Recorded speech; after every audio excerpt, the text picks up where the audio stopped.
Russia is invading Ukraine for many reasons. What would happen if Russia started the war with Ukraine?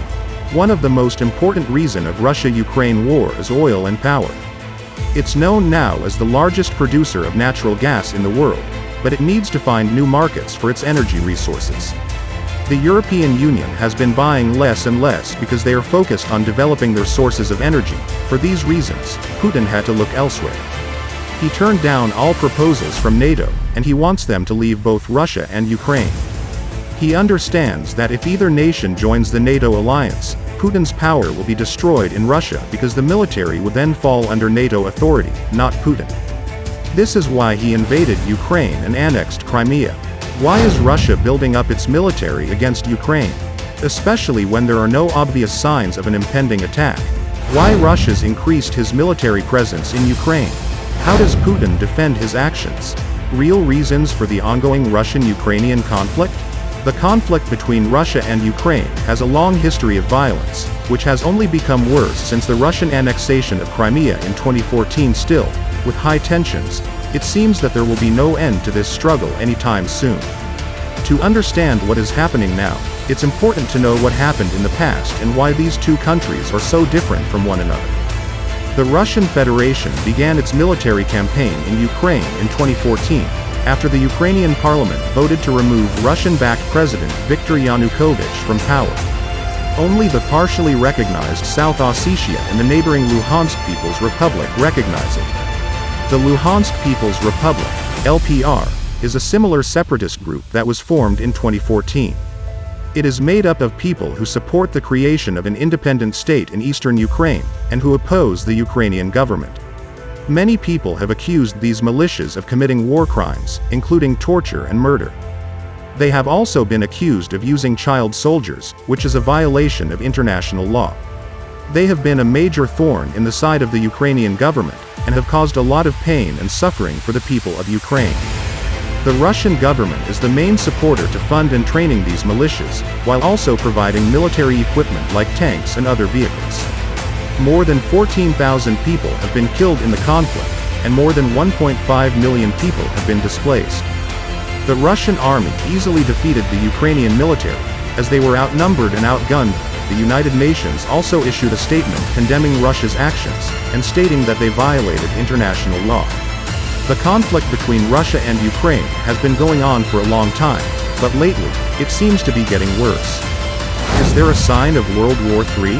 The war is not just about the country of Ukraine anymore, but about the relationship between Russia and the West as well. President Vladimir V Putin is trying to get Ukraine to change its mind about being friendly with the West. He is doing this by using threats of force. Even if he doesn't invade this winter, he is making it clear that he will keep pressuring Ukraine until it agrees with him. Russia has been making a lot of moves lately in preparation for a possible attack on Ukraine. Last week, they sent 6 landing ships to the Mediterranean and announced sweeping naval drills. They've also been deploying troops and military equipment to the border with Ukraine and hiring mercenaries. This indicates that they are preparing for a large-scale offensive against Ukraine. Although the Ukrainian military has been doing a terrific job so far in fighting off separatist militias, they can't handle an all-out war with Russia on their own. If Russia does decide to attack Ukraine, the United States and NATO would immediately provide huge military support for Ukraine this time. So what exactly is going on? Is this just about territory, or is it really about natural gas supplies and pipelines? And why is Russia so opposed to Ukraine becoming a member of NATO? This question misses the point. The issue isn't whether Ukraine itself should have closer ties with Europe or Russia, it's about which country it would choose if it could. Around Ukraine, Russia has been fortifying its military for a long time. Putin will have to make a decision soon about whether or not to order an invasion. If he does withdraw troops, he will still have other options at his disposals, such as nuclear exercises, cyber attacks, and future buildups. Russia has gathered at least 70% of the military might it intends to have available by the middle of February, giving Putin the option of launching a full-scale invasion of Ukraine, according to US officials. Recently, Pentagon and Ukrainian military officials said that a full Russian takeover of the country could result in the rapid capture of Kiev, with as many as 50,000 civilians killed or wounded. According to reports from the New York Times and Washington Post on Saturday, a U.S. official confirmed that estimate. Reasons for Russia-Ukraine war. 1. Russia's invasion of Ukraine was not about Crimea. It wasn't even about the east of Ukraine. The main reason is the pipelines, which are to be built through Ukrainian territory by a Russian state company in partnership with Western European energy firms. 2. Russia has a long history with Ukraine, and it sees it as an important part of its sphere of influence. Russia is concerned about NATO expansion into the region and wants guarantees that Ukraine will not be admitted into NATO. Also wants NATO to roll back troop deployments in other former Soviet bloc countries. This is all part of Russia's efforts. 3. There are many reasons why Russia might want to invade Ukraine. Some of these reasons include annexing more of Ukraine, expanding Russian territory, re-establishing Russian dominance in the region, increasing Russia's power and prestige on the world stage, and further fragmenting European unity, distracting from Russia's internal problems.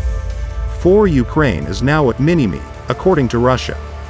During the Russian Empire's reign, the phrase, Little Russia, was used to describe parts of modern-day Ukraine that were previously controlled by the Russian Tsars. Russian President Vladimir Putin is a smart and calculating leader. He has not made it clear what his next move will be in the war with Ukraine. However, many people think that he will continue to support the rebels and push for their victory. It is also possible that he could take further military action in an attempt to annex more territory in Ukraine. It is also possible that he could ease the pressure on Ukraine by allowing sanctions to be lifted. If Russia does decide to continue its attacks on Ukraine, it may only take part in small-scale hit-and-run attacks instead of large incursions due to fear of economic sanctions or international political backlash. However, Russia still could weaponize the economy by banking their oil sales in rubles instead of dollars, so Western countries may not be able to apply pressure via sanctions. Economic sanctions remain in place or are strengthened. President Vladimir Putin's political future may be in danger. This is because the people of Russia may not see any improvements in their standard of living. If people do so, they may take it to the streets. So the question here is how Putin would react if this happens. Although the current situation seems like it is stuck, it is important to remember that Russia has invaded Ukraine before. It could happen again. This conflict is clearly in Vladimir Putin's mind. U.S. warns Russia may invade Ukraine at any moment. The threat of war looms over the region and we need to pay close attention to what happens next. Maybe there is a sign of World War III. So what do you think Russia will do next in this complicated situation? Let us know in the comments. Thanks for watching. Leave a like and comment, subscribe. And do share the video among your friends.